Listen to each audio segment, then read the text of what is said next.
আসসালামু আলাইকুম প্রিয় শিক্ষার্থী বন্ধুরা, সবাইকে স্বাগতম।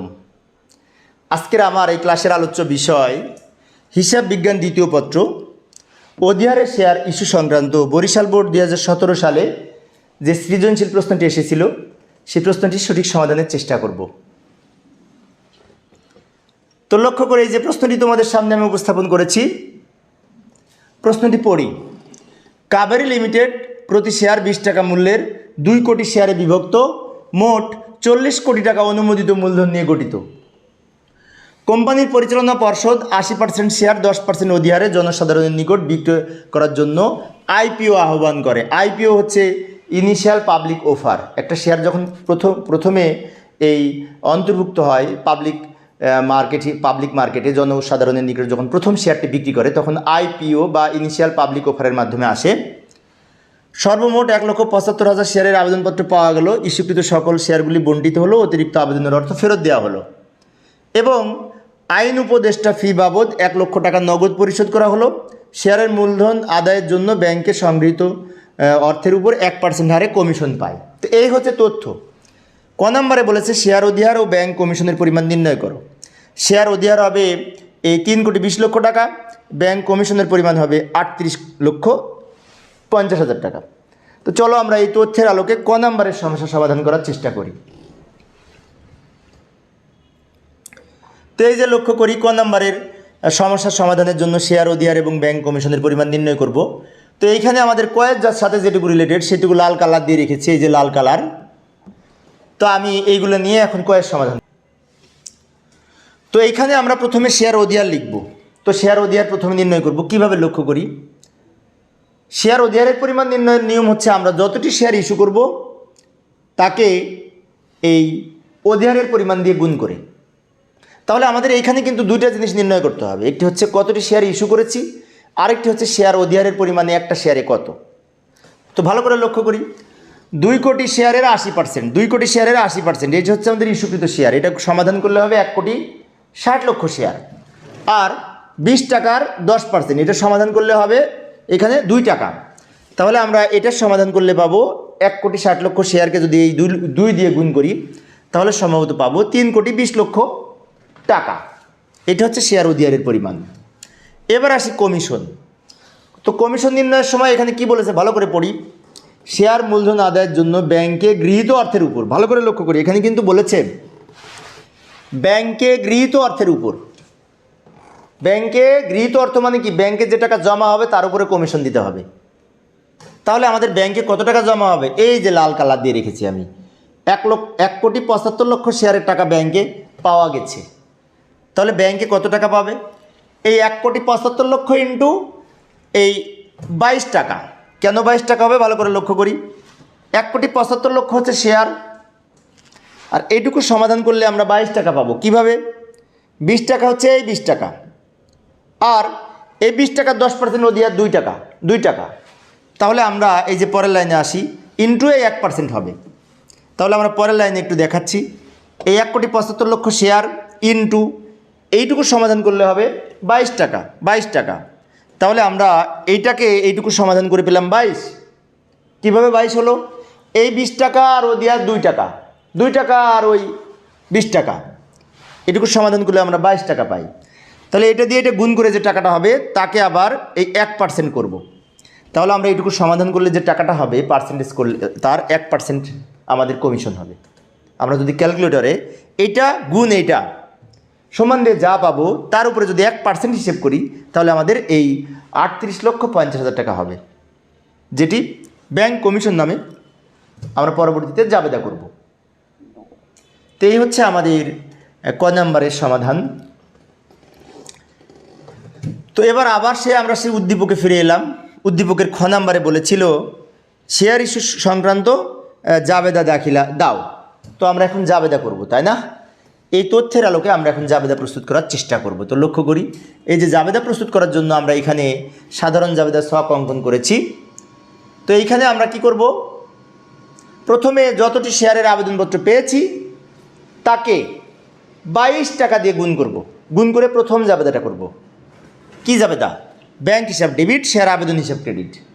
তাহলে আমরা 1,75,00,000 কে 22 দিয়ে যদি গুণ করি, 22 কীভাবে, এই 20 টাকা আর 20 টাকার সাথে দুই টাকা অধিহার যোগ হবে, তাহলে আমাদের টাকা হবে এই 38,50,00,000 টাকা। অনেক টাকা, তাই না? 38,50,00,000 টাকা। ব্যাখ্যা লিখব, এই যে লক্ষ্য করি প্রতিটি 22 টাকা দরে 1,75,00,000 শেয়ারের আবেদনপত্র পাওয়া গেল।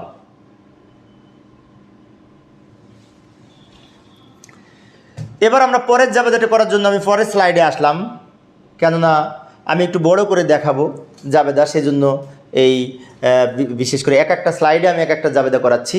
তোমরা এক ছকের মধ্যে সবগুলি জাবেদা করবে। তো পরের জাবেদাটা কি বলেছে, যে লাল কালার দিয়ে রেখেছি, ইস্যুকৃত শেয়ারগুলি যথারীতি আবন্টিত হলো, মানে কি মূলধন হিসাবে স্থানান্তর করা হলো আর অতিরিক্ত অর্থ ফেরত দেওয়া হলো। এগুলো নিয়ে আমরা এখন জাবেদা করলে আমাদের প্রথমে হবে কি, শেয়ার আবেদন হিসাব ডেবিট। শেয়ার আবেদন হিসাব ডেবিট হবে কত টাকা? 1 নম্বর জাবেদায় শেয়ার আবেদনে যত টাকা ক্রেডিট করেছি সেটা এখানে আবেদনের ডেবিট দিকে লিখব, 38,50,00,000 টাকা। আর এখানে 3টা হিসাব ক্রেডিট হবে, 3টা হিসাব ক্রেডিট হবে। কি কি হবে? শেয়ার মূলধন হিসাব ক্রেডিট, শেয়ার অধিহার হিসাব ক্রেডিট এবং ব্যাংক হিসাব ক্রেডিট। এখন প্রশ্ন হচ্ছে টাকা কত লিখব? ভালো করে লক্ষ্য করি। টাকা লিখব, আমরা ইস্যু করেছিলাম 1,60,00,000 শেয়ার। কিভাবে? এই 2 কোটি শেয়ারের 80% ইস্যু করেছিলাম, 1,60,00,000 শেয়ার। তাহলে 1,60,00,000 শেয়ারকে আমরা গুণ করব 20 দিয়ে, আসল টাকা 20 দিয়ে, এই 20 টাকা দিয়ে গুণ করব, তাহলে আমাদের এখানে হবে 32 কোটি টাকা। আর অধিহার কত হবে? অধিহার হবে ওই 1,60,00,000 শেয়ারকে 2 দিয়ে গুণ হবে, তার মানে 3,20,00,000 টাকা হবে। এবার আমরা ব্যাংকে কত লিখব, তাই না? এই টাকার সাথে যদি এই দুটো বিয়োগ করি তাহলে ব্যাংকে টাকাটা বের হবে। আমি আবারও বলি, এই টাকার সাথে যদি এই দুইটা বিয়োগ করি, 38,50,00,000 থেকে এই দুইটা বিয়োগ করলে এই 3,30,00,000 টাকা বের হবে, যেটি ব্যাংক হিসাবে ক্রেডিট দিকে লিখব। ব্যাখ্যা লিখব, আবেদনের অর্থ মূলধন হিসাবে এবং অধিহার হিসাবে স্থানান্তর করা হলো, অতিরিক্ত অর্থ ফেরত দেওয়া হলো। এইভাবে আমরা জাবেদা সহ ব্যাখ্যা করতে পারি। তো এই অঙ্কে আরও একটি আইটেম ছিল আমাদের, লক্ষ্য করি, এই যে আমি লাল কালার দিয়ে রেখেছি। এখানে কি বলেছে? শেয়ার ইস্যু সংক্রান্ত সেবা প্রক্রিয়াকরণের জন্য আইন উপদেষ্টা ফি বাবদ 1,00,000 টাকা নগদ পরিশোধ করে। এখানে যদিও নগদ পরিশোধ করে বলা আছে, কিন্তু আমাদের এই জাবেদাটা হবে যে এই প্রাথমিক খরচ ডেবিট, ব্যাংক হিসাব ক্রেডিট। এখন তোমাদের মনে হতে পারে যে প্রাথমিক খরচ ডেবিট কেন করলাম? আমরা শেয়ার ইস্যুর পূর্বে কোম্পানির রেজিস্ট্রেশন ফি, তারপরে হচ্ছে কি যে বিভিন্ন রকম যে সমস্ত আইন আদালতে বিভিন্ন রকম ফি আছে, এই সমস্ত ফি পরিশোধ করার জন্য যে টাকাটা পরিশোধ করা হয় তাকে বলা হয় এই প্রাথমিক খরচ। সেজন্য প্রাথমিক খরচ সম্পদ বৃদ্ধি পেলে ডেবিট আর ব্যাংক হিসাব ক্রেডিট। এখন এখানে নগদ থাকলেও ব্যাংক হিসাব হবে কিন্তু, কারণ ব্যাংকিং চ্যানেলের মাধ্যমে কোম্পানির সব অ্যাকাউন্ট সম্পন্ন হয়, সেজন্য এখানে ব্যাংক কথাটা লিখতে হবে। টাকা লিখবে 1,00,000। ব্যাখ্যা লিখব, শেয়ার ইস্যু প্রক্রিয়ার সেবা প্রদানের জন্য উপদেষ্টা ফি পরিশোধ করা হলো। তারপরে আরও একটি আইটেম ছিল, মূলধন আদায়ের সংগৃহীত অর্থের জন্য যে 1% হারে কমিশন দিবে, সেটার জন্য আমরা জাবেদা করব এই যে এই ব্যাংক কমিশন হিসাব ডেবিট আর ব্যাংক হিসাব ক্রেডিট। এখন প্রশ্ন হচ্ছে টাকা হবে কত? ক নাম্বারে কিন্তু আমরা বের করেছিলাম টাকা, সম্ভবত 38,50,000 টাকা হয়েছিল, সেটা আমরা এখানে লিখব 38,50,000 টাকা। ব্যাখ্যা লিখব, শেয়ার ইস্যু সংক্রান্ত ব্যাংক কমিশন পরিশোধ করা হলো। ক নাম্বারে আমি এটা বের করে দেখিয়েছি কীভাবে টাকাটা কমিশনটা পেলাম। তো এই ছিল আমাদের জাবেদা। আমি প্রত্যেকটা জাবেদা আলাদা আলাদা করে দেখিয়েছি এবং উদ্দীপকের অংশ দিয়ে আমি বুঝিয়েছি যাতে তোমরা সহজেই বুঝতে পারো। তোমরা এক জাবেদার মধ্যেই এই 4টা জাবেদা করবে একটা ছকের মধ্যে। আশা করি তোমরা এখন জাবেদা পারো।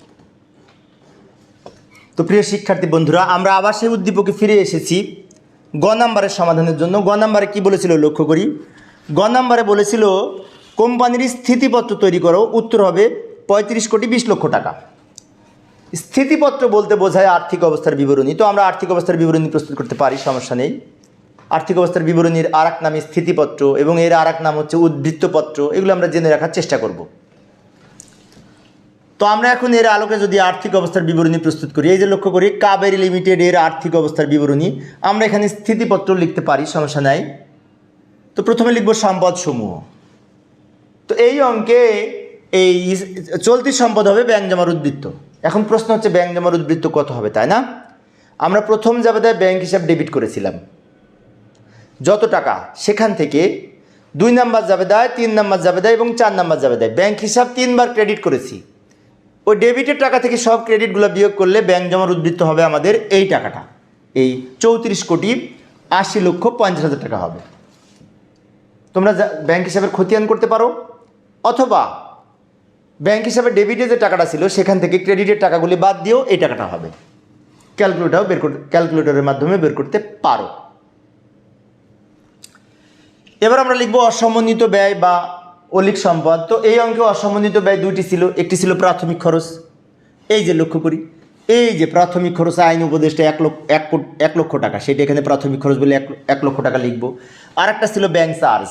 তো ব্যাংক চার্জটা আমাদের এই যে 38,50,000 টাকা হবে, আমি বের করে দেখিয়েছিলাম ক নাম্বারে কীভাবে বের করতে হবে। তো তোমাদের মনে হতে পারে যে এই সম্পদের মধ্যে আবার ব্যাংক চার্জ আসবে কেন, তাই না? এটা একটা প্রশ্ন। বিষয়টা বলি, সেটা হচ্ছে এই শেয়ার ইস্যু সংক্রান্ত যে সমস্ত খরচগুলি হয় সেগুলি বিশেষ করে যেমন প্রাথমিক খরচ, ব্যাংক চার্জ, শেয়ার অবলোককের কমিশন, শেয়ার দায় গ্রাহকের দস্তুরি, এই সবগুলি কিন্তু অলিক সম্পদ হিসেবে গণ্য হবে, কেননা এই খরচগুলি একবারই হবে, বারবার হবে না। সেজন্য এইগুলি আমরা এই অসমন্বিত ব্যয় বা অলিক সম্পদ এর মধ্যে লিখব। এবার এই দুটো যোগ করে আমরা এইখানে লিখব, এই টাকাটা হবে 39,50,000। এবার এখানে দাগ দিব এগুলো। তো সম্পদ পাশে আমরা এই দুটো যোগ করে এখন পাবো এই যে 35,20,00,000 টাকা। এই গেল আমাদের সম্পদের দিক। এবার আসি শেয়ার হোল্ডারদের সত্ত্ব দায়সমূহ। এখানে প্রথমে লিখব অনুমোদিত শেয়ার মূলধন। এই যে লক্ষ্য করি 20 টাকা করে 2 কোটি শেয়ার, 20 টাকা করে, প্রতিটি 20 টাকা করে 2 কোটি শেয়ার, এখানে 40 কোটি টাকা হবে, নিচে ডাবল দাগ দিব। তারপরে লিখব ইস্যুকৃত, বিলিকৃত, আদায়কৃত। এখানে লিখব 20 টাকা দরে কতটি শেয়ার হবে। আমরা কিন্তু এই 80% শেয়ার ইস্যু করেছিলাম, 2 কোটি শেয়ারের 80%, 1,60,00,000 শেয়ার ইন্টু 20 টাকা, তার মানে এখানে হবে 32 কোটি টাকা। এই যে প্রতিটি 20 টাকা ধরে 1,60,00,000 শেয়ার, এখানে হবে 32 কোটি টাকা। সবার শেষে লিখব সঞ্চিত উদ্বৃত্তের মধ্যে শেয়ার অধিহার। শেয়ার অধিহার কয় টাকা হবে? শেয়ার অধিহার হবে আমাদের জাবেদায়, আমরা 2 নাম্বার জাবেদায় শেয়ার অধিহারের ক্রেডিট দিকে লিখেছিলাম এই 3,20,00,000 টাকা, নিচে দাগ দিব। এবার এই দুটো যোগ করে এখানে হবে 35,20,00,000 টাকা। এই সোজা লিখব মোট শেয়ার হোল্ডারদের সত্ত্ব ও দায়সমূহ। তো এইভাবে আমরা এই আর্থিক অবস্থার বিবরণী প্রস্তুত করতে পারি।